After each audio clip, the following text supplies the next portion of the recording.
It's probably not going to affect the outcome of this war to any great extent, but in terms of the effect it will have on the morale of both the Ukrainians and the Russians, I think it's very significant. For the Ukrainians, to sink the flagship of the Russian fleet, it's a real shot in the arm. They'd already sunk 4 Russian ships, but nothing quite as significant as the Moskva. And for the Russians to lose such an important ship, the pride of their fleet in the Black Sea, is humiliating.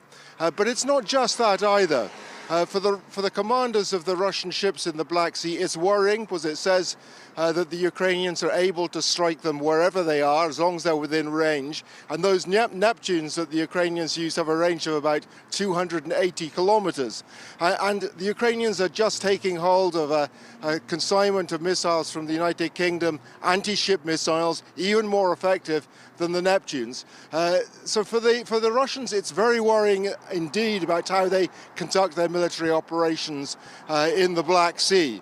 But as I said, in the wider scheme of things, the Russians can. The first thing to be said is that the Moskva was able to fire cruise missiles at Ukrainian positions fairly deep inside, back from the coast. It's losing that, but it has lots of other ways of striking at the Ukrainians from land bases inside Russia. So no great blow, I think, to Russia's capability to strike.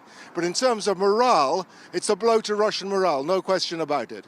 Not just among the soldiers, but amongst ordinary Russians as well. People who inevitably are going to find out about this, and they all put 2 and 2 together and reason that things aren't going quite as well as we're being told by the Kremlin. But to address the question of the wider picture, morale among Russian soldiers appears to be very low. If you talk to people who have been fighting on the Ukrainian side, foreigners and Ukrainians, what they're saying is that the Russian troops, in large part conscripts, often drawn from ethnic minorities, have no great commitment to the fight, often don't understand why they're fighting in Ukraine at all, and their training appears not to be very good as well.